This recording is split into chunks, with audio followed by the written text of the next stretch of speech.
months. Yeah, I don't need that. Yeah, it's going to be interesting for sure. Let's go to the chat real quick. We got a couple people in here. Prince says 3 of 7 top 30 visits have been edge. Goody, quote, "We are not interested in chasing pass rushers." Lying season indeed. So, and here's Ryan did a good job kind of hitting on this earlier. I think it was today's pod. When he says, he likes the room we've got, I believe him. I'm just telling you, man. Like, Ryan did a great job breaking down the numbers. When you actually look at how these pass rushers performed, and then you couple that with what we showed on Chalk Talk all year long, which, by the way, you can get, I think, weeks 1 through 5 in the Patreon group. I'm going to try to do 2 or 3 more weeks tomorrow. You'll see exactly what we're talking about, how it was a controlled pass rush keyed in on stopping the run. And, if it was something where all 4 pass rushers were constantly pinning their ears back, and the numbers weren't maybe as good, I'd be more concerned. But that's why I'm focused on 3 tech, because Kenny's the one who struggled. Yep. But also Kenny's getting older, and also Kenny's cap is extremely high. So we got to try to find that other 3 tech to go with Devontae White. I think they see Devontae White in the future. I really do. I think they want to re-sign him or give him the 5th-year option and use that as a bridge to re-sign him.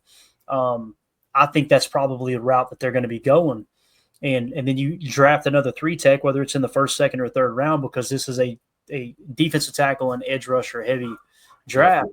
And then that's the guy who's in place to step in for Kenny as Kenny moves on from Green Bay. So, but again, it's going to come down to how the board falls. That's what it is. And in terms of looking at the pass rushers, if you look at the pass rushers they've met with, I don't think it's about we got to draft one in the 1st round, although they probably love to do that. I think what they're looking at with these specific pass rushers, think about who they are. It was James Pierce Jr., right? A guy who's people were worried, is he too small? There might be character issues, all these things. And we debunked the character issues, in my opinion. Now, some people could disagree. That's okay. I think they want to get him in there because it's like, hey, this dude could be a stud, but also that could be a big bust. Let's go meet with him. Same thing with Shamar Stewart. Crazy upside. I mean, just insane upside with the physical attributes, the traits that he's got, but he can't rush the passer. Let's get him in the building and see if he's a guy we want to work with. Like, hey, this dude could be like a sponge. But on top of that, think about what you do when you draft an edge defender in the 1st round. We drafted Lucas Van Ness 13th. He didn't immediately play a huge role, right? We drafted Rashawn Gary early in the 1st, if I remember correctly, fairly early. He didn't play a huge role because we have Preston Smith and Zadarius Smith. The MO, you've got to go off precedent. The MO with the Green Bay Packers is you're not drafting a rookie to just come in and light the world on fire. That's just not how it works. If it happens, great.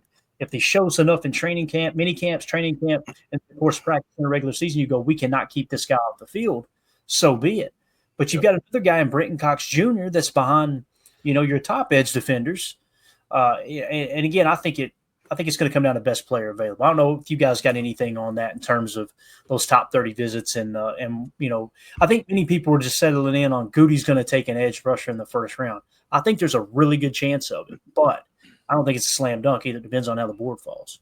I would agree. And I think, to Prince's point, lying season, right? Oh, absolutely. We're not interested in chasing pass rushers. We're happy with the guys that we have.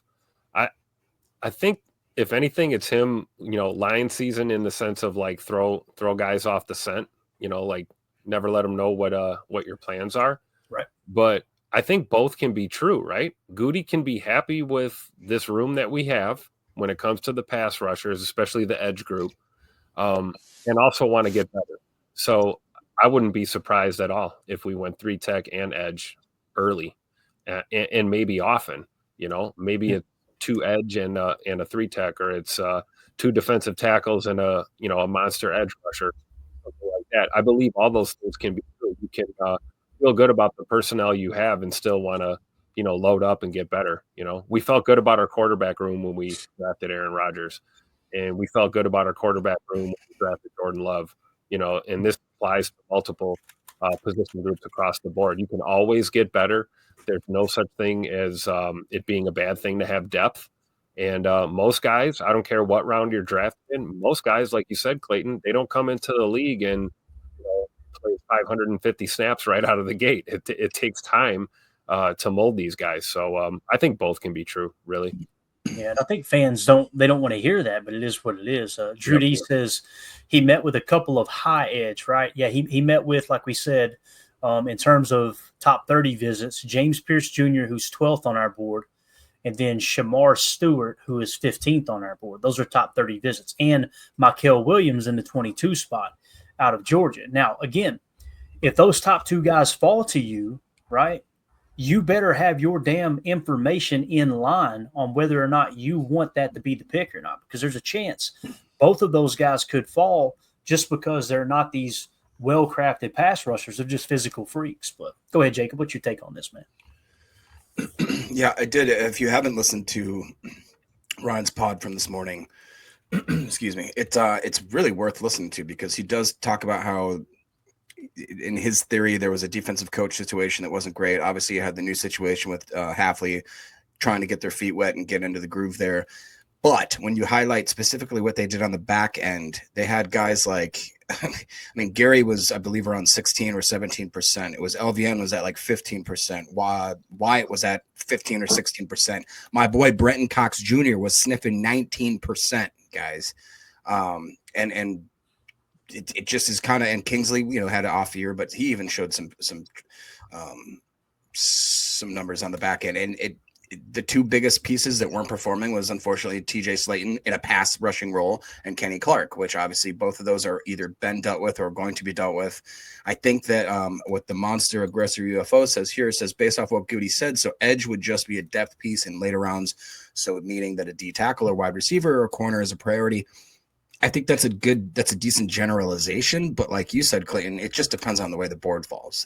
You can't sit here and say, well, this is going to happen in the first, this is going to happen in the second. I think a more fair statement is to say, if this does happen in the first, then this in the second is more likely.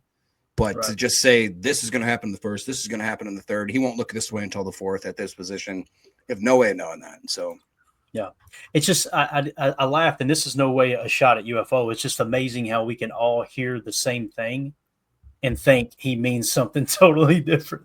But that's the beautiful thing about being a fan and everybody having differing opinions. But yeah, it's going to be interesting. But as you can see here, here's our PTA big board. And by the way, shout out to Emilio. He may be joining us shortly.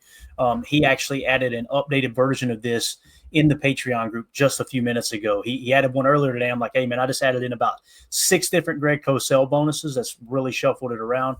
So you guys have access to that in the Patreon group. Just scan the QR code in the upper right or go to patreon.com/PackerFan Total Access.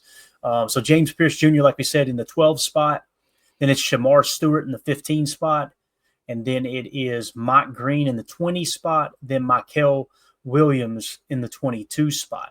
And then the next top 30 visit that's highest on our board is Savone Revel Jr. in the 25 spot, which really cool hearing Greg Cosell talk about him. Only gave a 3-point bonus for Savone Revel. But the reason being is he was like, this is what Greg Cosell said. Savone Revel might be the best press man corner in this entire draft, but he needs to learn how to play zone and reading route concepts and all that stuff. So I gave him a 3-point bonus as opposed to 5. I was like, man, we might give him a 7. And by the time he was done with the whole, he's used to playing man coverage, it's going to take some time to adapt to that.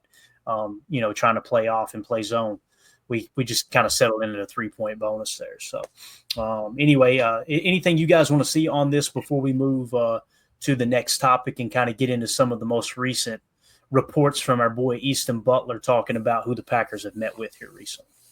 We good on this? I mean, Easton Butler's always got gold, so we should keep it moving. Yeah, for sure. He messaged me right before I went live and said, hey, I've got several more I'm just waiting for confirmation on, so we'll keep our ear to the streets. That's one of the reasons you should follow him, is because he waits for confirmation. He's not just gonna clickbait you to death. If he's posting something, it's 99.9% accurate for sure. Yeah, and we were gonna have Baz on tonight, but he had to reschedule last second. I think he's planning on coming on tomorrow night. Although I'm not gonna hold his feet to the fire.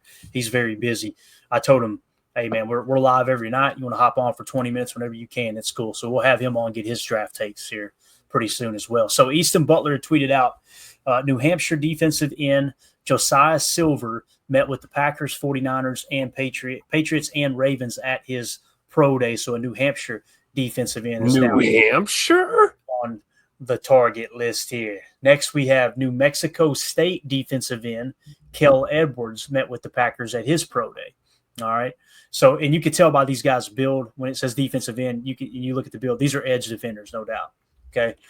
Next, you've got Holy Cross wide receiver Justin Shorter met with the Ravens, Packers, Niners, and Patriots at his pro day. And then Easton Butler had tweeted out St. Norbert. Here we go. If you guys don't know what St. Norbert College is, maybe you're not from the Green Bay area. The main reason I know about it is because that's where Lombardi for the long, he had his players dorm there, bunk there for training camp, right? At St. Norbert. And am I thinking right? Is it down toward Alloway or is it further away, Tim? I was thinking St. Norbert's De Pere area. Okay, gotcha. Yep.